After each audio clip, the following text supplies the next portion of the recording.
Thank you for watching Why I Killed You TV, and today we're going to be talking about the case of Norman McCaster. Norman McCaster was just 22 years old. He was a National Guardsman for Illinois. His torso was discovered in October of 2012 by 2 deer hunters in Springfield, Illinois.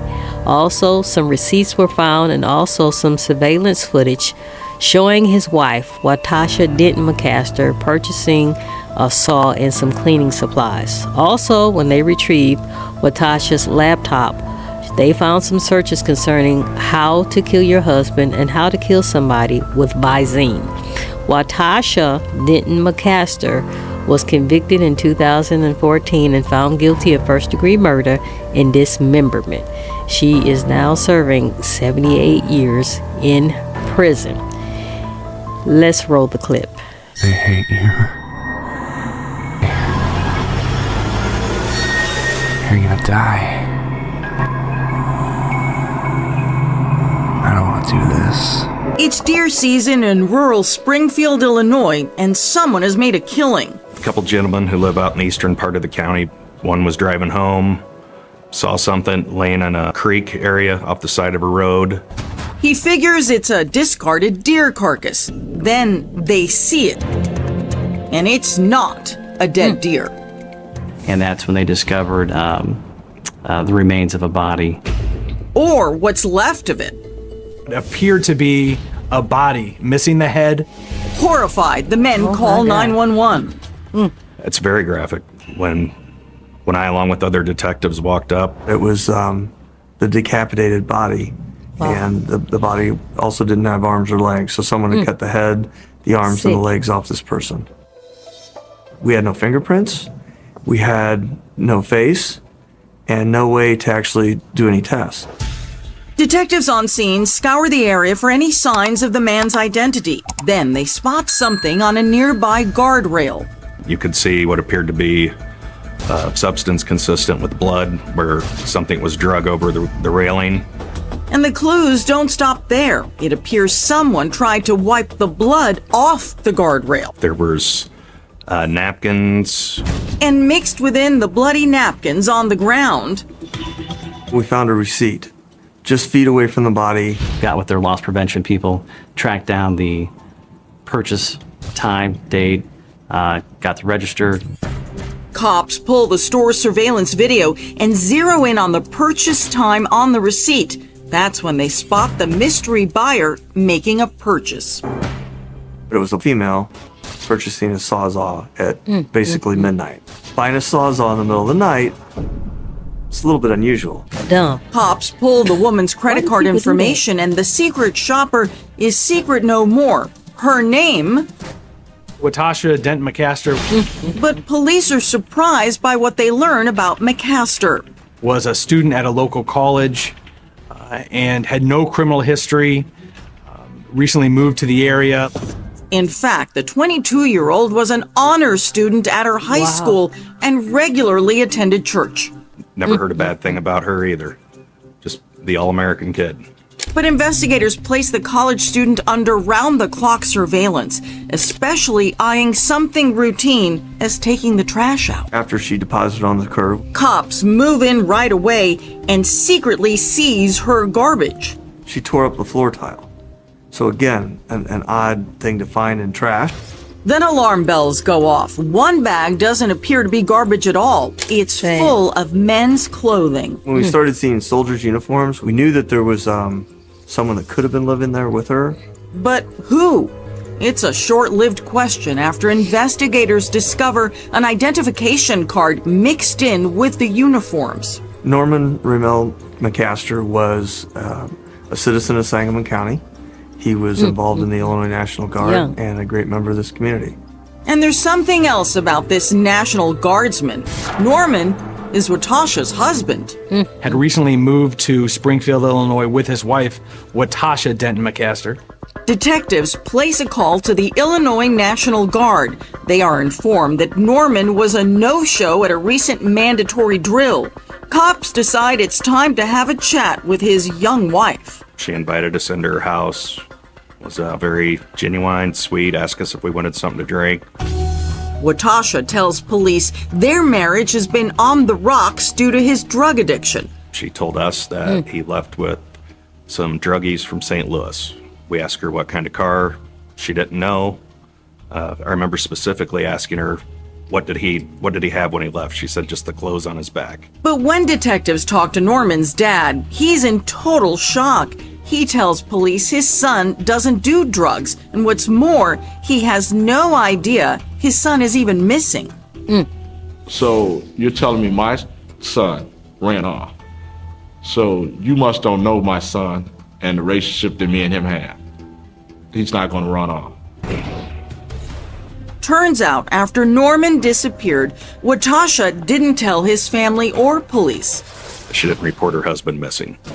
With growing suspicions, investigators contact the Illinois National Guard and make a very specific request, asking for a sample of Norman's DNA to compare it to the mutilated remains found in the woods. Since he was in the National Guard, there is a DNA sample that is kept at Dover Air Force Base in Delaware.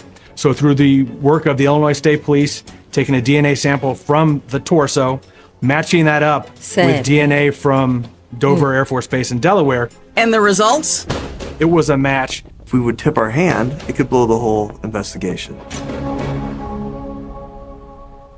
18 hours after a body is found in the woods by hunters, detectives have a DNA match between the torso and the missing soldier.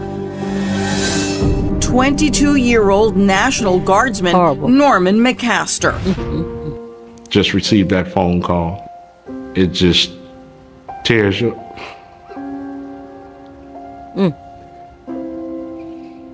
It just tears you apart. That, you know, they hear that one of your kids is dead. And investigators believe they know who is responsible. His own wife, Watasha. They secretly had her under surveillance for weeks. We wanted to gather the strongest case we could get against her. Watasha agrees to meet with investigators. We were helping the guard out on a missing person who, according to them, is a missing person, Norman. That's why we came to talk to you. And we briefly spoke at your house, and you were nice enough to come over here with us, right? Detectives ask Watasha about her relationship with her husband. She paints a picture of estrangement and abuse, starting with an argument over Norman watching porn. It just threw me into the wall, and I got so nervous because, you know, that's my husband, you know, right. And he never put his hands on me like that. How long ago was that?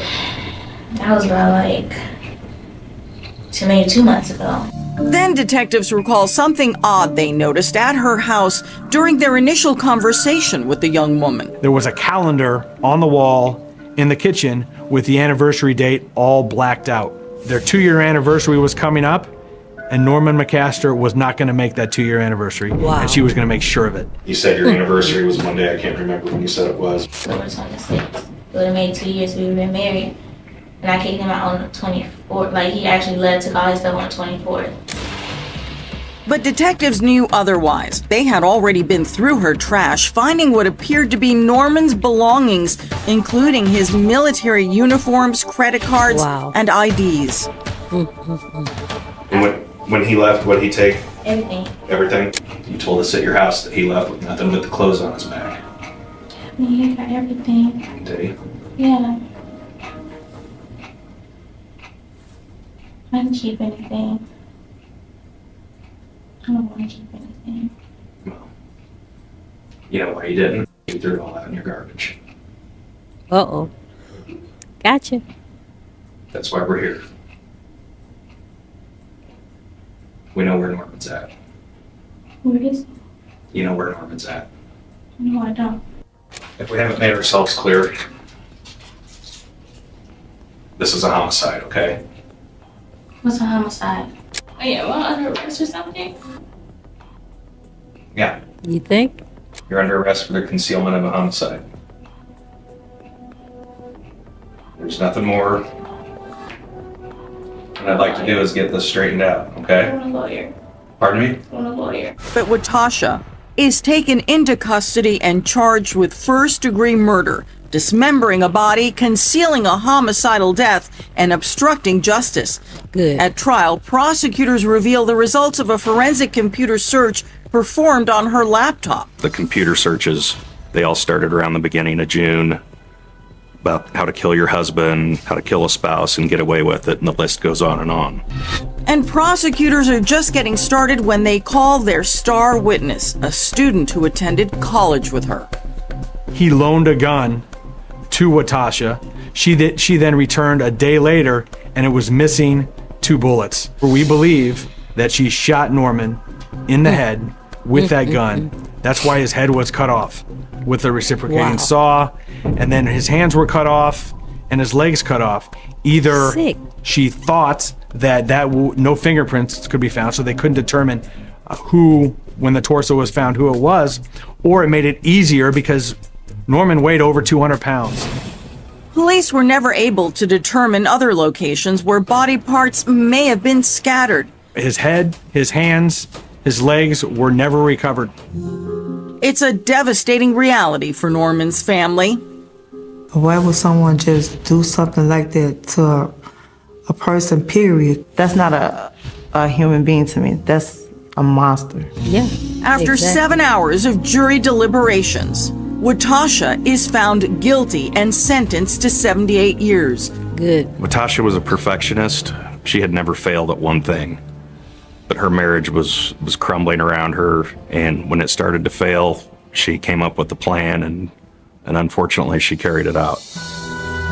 Since the horrific murder of Norman McCaster, his father tries to stay strong for the rest of the family by mourning his only son in private. It's tough because every morning Sad. I go out to the car, I'll sit there and, I'll cry.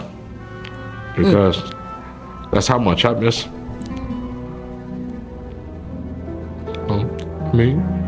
Meant a lot to me. They hate you. You're gonna die. I don't want to do this.